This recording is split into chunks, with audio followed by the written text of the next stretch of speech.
It's Thursday, July 16, 2020.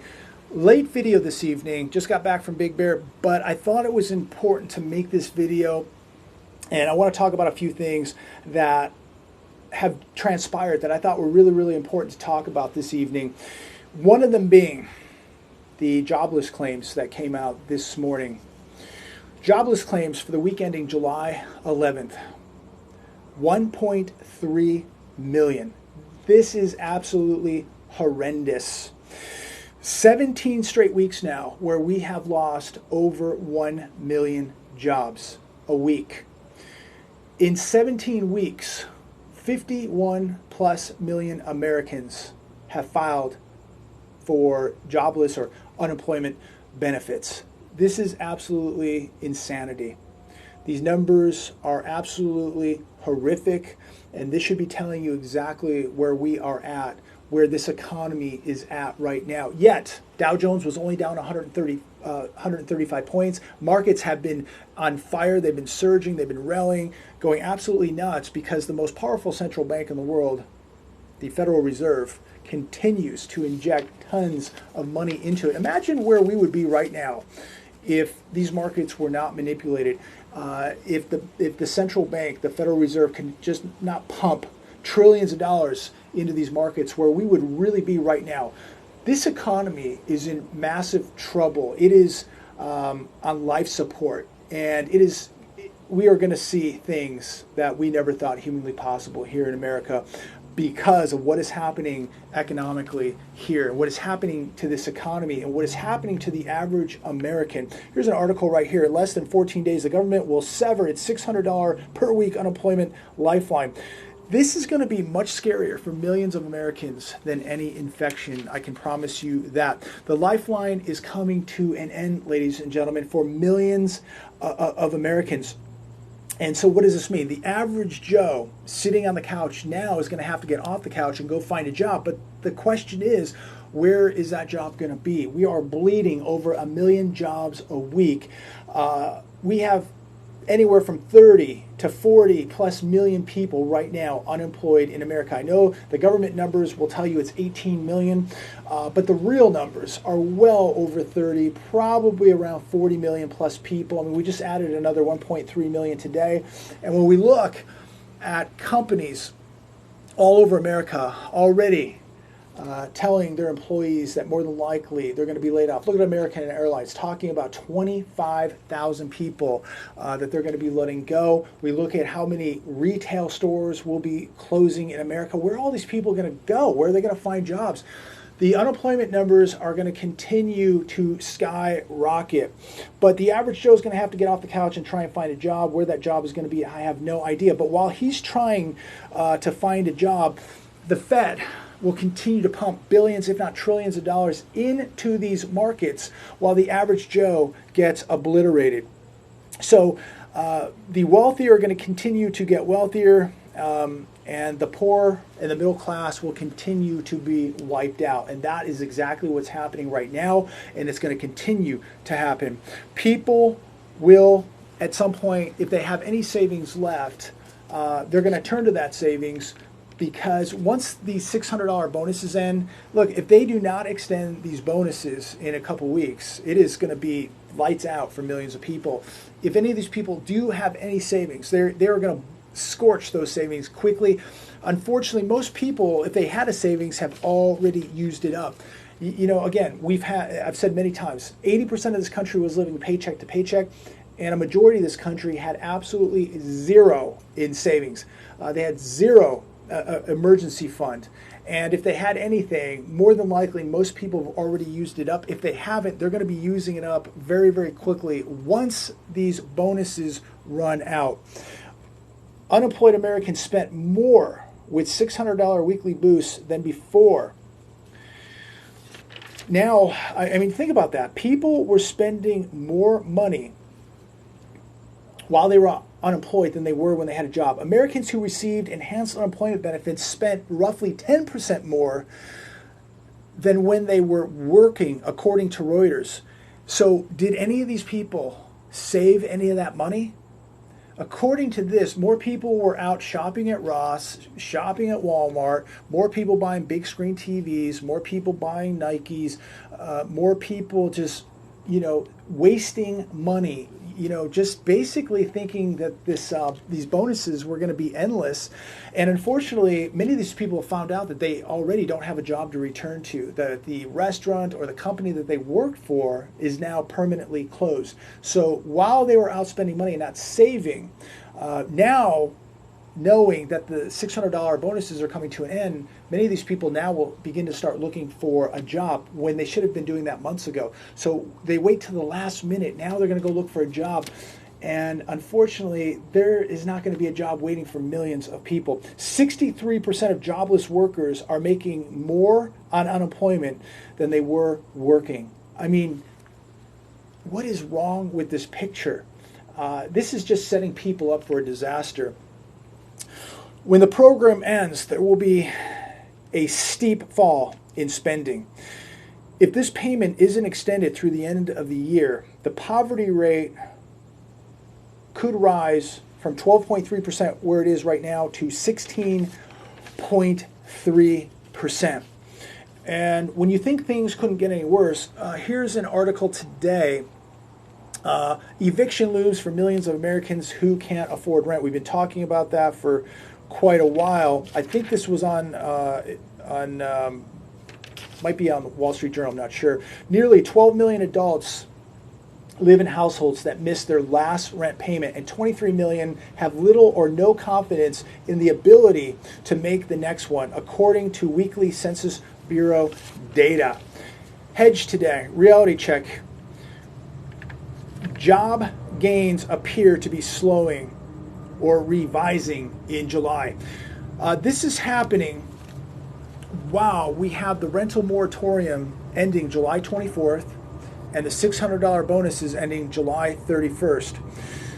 Really bad combination here for a lot of people. Closures, especially in leisure and hospitality, companies downsizing, permanent closures.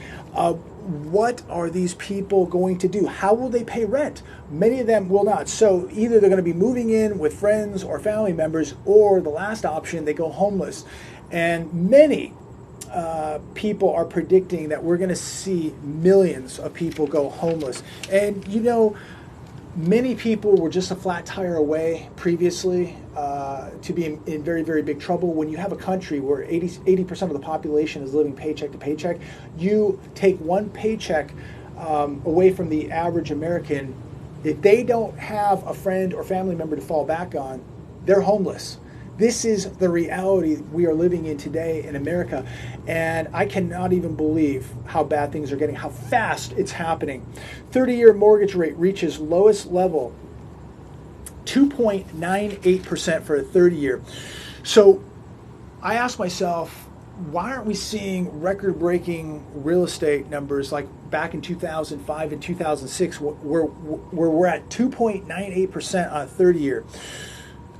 The answer to that is, when you don't have a job, it doesn't really matter if it's 2.98%, 1.98%, or 0.98%. If you don't have a job, it doesn't really matter, does it? And we're not seeing the booming real estate numbers because people don't have jobs. 30, 40, whatever the number, million people, whatever the number is, the government tells us 18. Shadow Stats is going to tell us it's probably around 40 million. And I believe that number is obviously much more correct. I don't believe any of these government numbers at this point. They're so manipulated. But you're looking at the lowest 30-year interest rate on a house, and we're not seeing a record boom in housing. Again, people don't have jobs, and people that do have a job are wondering, are they going to have a job in 6 months? Are they going to have a job a year from now? Are they going to have a job next week? So there's so much uncertainty out there that it's very hard for people to commit. Many people who went back to work got an hour cut, their hours got cut, their wages got cut. So that's why we're not seeing a housing boom.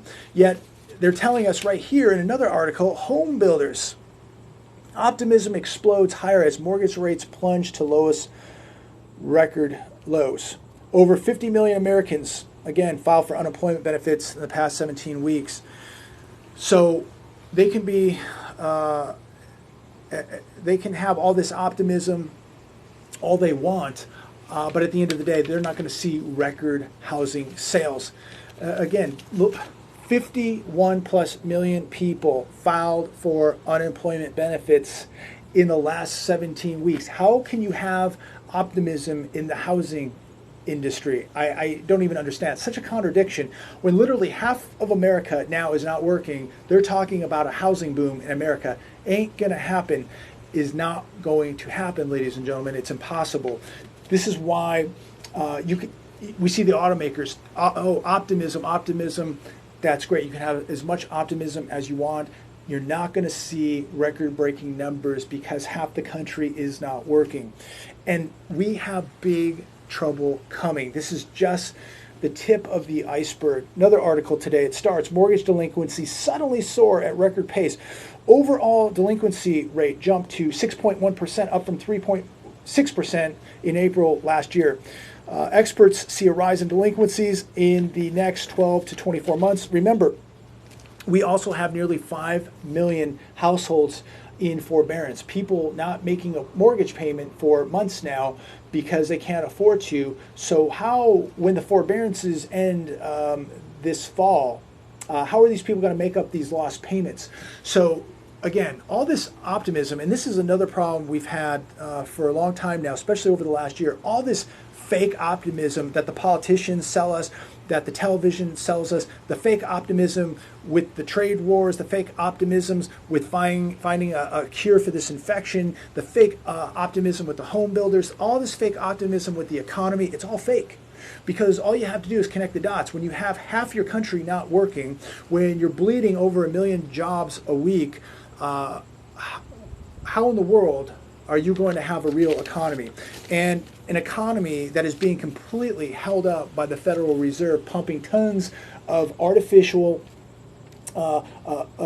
injections into these markets, unbelievable. It's really, really frightening how this is all going to play out. And I don't think any of us can really interpret how bad this is going to look when the whole thing implodes. CNBC, as I just said, I don't think anybody can really interpret how bad this is going to get. But I don't think most people thought it could get even this bad. Think about where we're at. The entire economy is frozen. We're seeing a re-shutdown in many states, including the one I'm making this video in, California. We are watching the obliteration of small business, the obliteration of the middle class, the obliteration of the poor. We are watching the complete obliteration of industry. We have never seen anything like this. And again, I don't think anybody can interpret how bad this is going to get. This is just, again, the tip of the iceberg. This is, what, we're four months into this now? Don't blame this all on the infection. This economy was sinking like the Titanic before any of this happened. This has expedited the fall. This has exposed a lot of what's been happening. But at the end of the day, it's not an infection that is going to bring all this down. It is the massive debt. It is the massive manipulation. It's the massive fake optimism that's been taking place. It's people living paycheck to paycheck, having no net worth, unable to put any money away. Also, it's people out there who had the ability to put money away, but they wanted to live way beyond their means. They wanted to impress people. They wanted to be social media stars. They wanted to buy things with money they didn't have. Living off of a credit card to impress you and I. This is where we're at in America, and many people, millions of people, are going to pay a huge price for the lifestyle that they chose to live, that they could not afford. No savings, no emergency funds, no net worth, nothing prepared for a rainy day. And this is not going to be a rainy day. This is now a flood straight out of the book of Genesis. This is going to be an enormous storm. People are going to be tested. People have no idea what they're about to see. And what we're seeing economically is going to be historic. What we're going to see